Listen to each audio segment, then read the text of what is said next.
Hi எல்லாருக்கும் வணக்கம். என்னோட பேர் லக்ஷ்மி. இன்றைக்கி நம்ம பார்க்க போகிற டிஷ் பேர் என்னென்னா உருளைக்கிழங்கு பட்டாணி கறி. நார்த் இந்தியனோட ரொம்ப ஸ்பெஷலான ரொம்ப சிம்பிளான ஒரு டிஷ். இதுக்கு தேவையான பொருள் என்னென்னு பார்த்துடலாமா? வாங்க.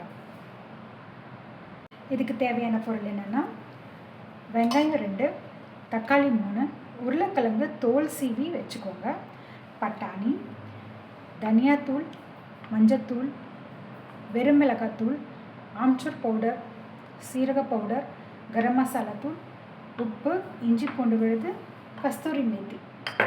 இதுதான் தேவையான பொருள். இப்போ செய்முறையை பார்த்துலாமா?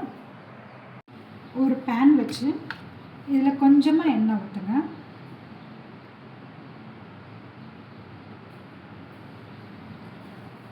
எண்ணெய் ஊற்றி கொஞ்சம் ஹை ஃப்ளேமில் வச்சுக்கோங்க.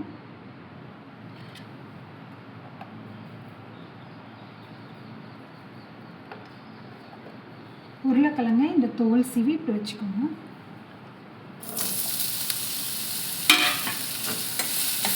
இது நல்லா ஓரளவுக்கு கொஞ்சம் ஃப்ரை பண்ணணும் இந்த உருளைக்கிழங்கு.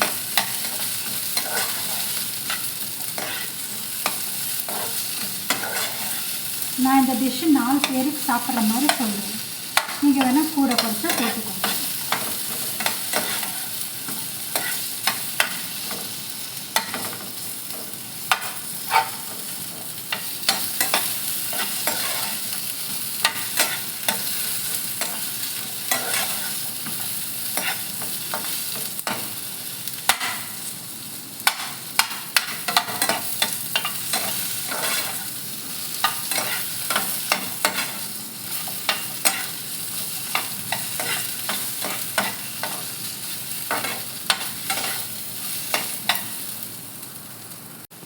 பாருங்கள், இந்த மாதிரி ஃப்ரை பண்ணி எடுத்துக்கோங்க.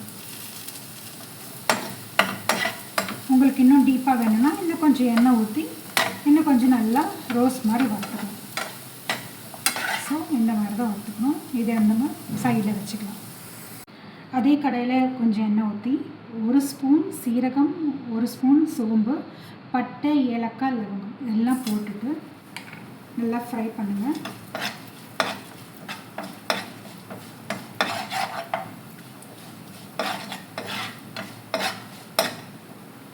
இது கூடவே நம்ம வெட்டி வச்சிருந்த வெங்காயத்தையும் போடணும்.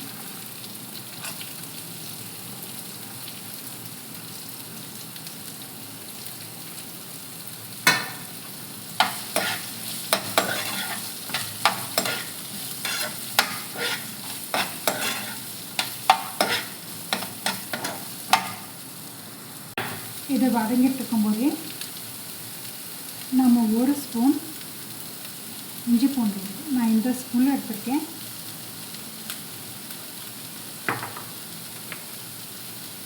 அரை ஸ்பூன் உப்பு, ஏன்னா சீக்கிரம் வதங்கிறதுக்காக.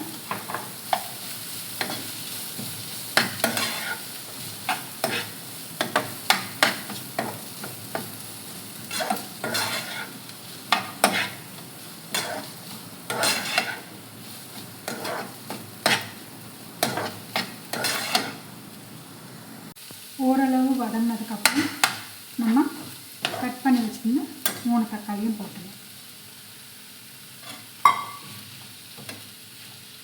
போட்டு கொஞ்ச நேரம் நல்லா வதங்கட்டும். இந்த பதத்துக்கு நம்ம ஸ்டவ் ஆஃப் பண்ணிடுவோம். இது கொஞ்சம் ஆறுனதுக்கப்புறம் மிக்ஸி ஜாரில் போட்டு நம்ம கிரைண்ட் பண்ணிக்கலாம்.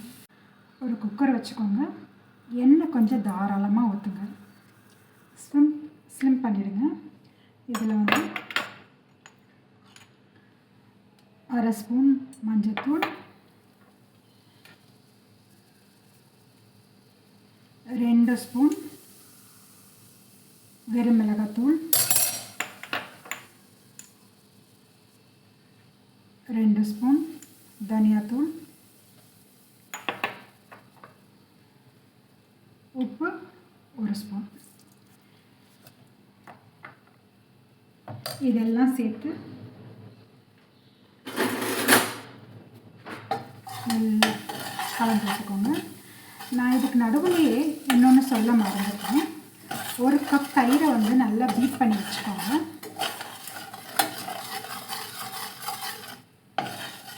கொஞ்சம் வாசனை போகிற வரைக்கும் நல்லா கலந்து வச்சுக்கோங்க. அடுப்பை கொஞ்சம் குறைச்சி வச்சுக்கோங்க, ரொம்ப ஹையில் வேண்டாம். எண்ணெய் லைட்டாக சூடானதுக்கப்புறம் நீங்கள் இந்த மசாலாலாம் போட்டு கிண்டிட்டு இருங்க. பாருங்கள், இந்த ஸ்டேஜில் நம்ம பீட் பண்ணி வச்சுருந்த தயிரை அதில் ஊற்றுறோம்.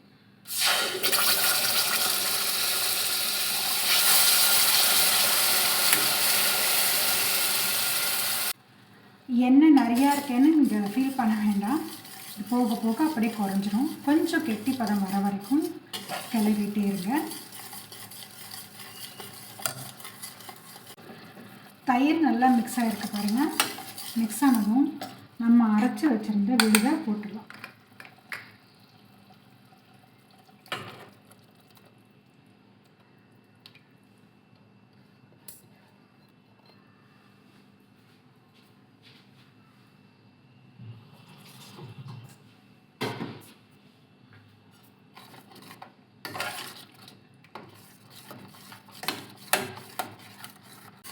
இப்போது நல்லா வதங்கிடுச்சு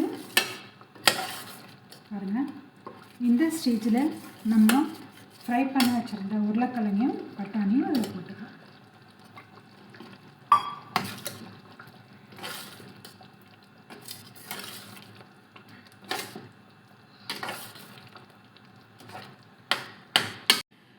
ஒரு கொதி வந்ததுமே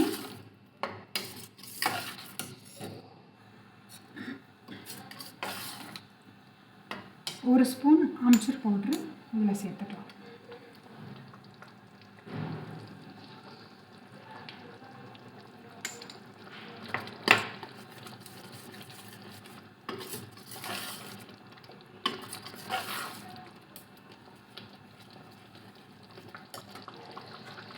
இது கூட கொஞ்சம் தண்ணி ஊற்றி ஒரு 10 நிமிஷம் வேக வைக்கலாம்.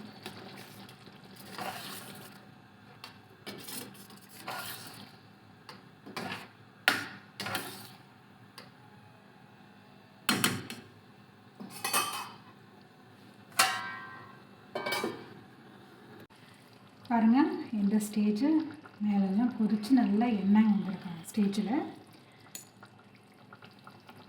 ஒரு ஸ்பூன் கரம் மசாலா, கஸ்தூரி மேத்தி,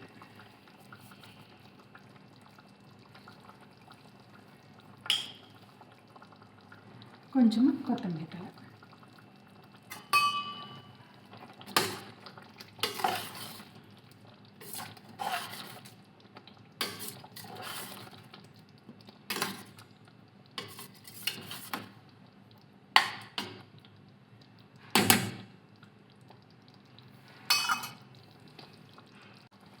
இப்போ இந்த ஸ்டேஜில் ஸ்டவ் ஆஃப் பண்ணிட்டா போதும். இது ஃபுல்கா, சப்பாத்தி, தோசை இதுக்கெல்லாம் ரொம்ப நல்லாயிருக்கும். இப்போ ஒரு பாத்திரத்தில் மாற்றி வச்சிடலாம்.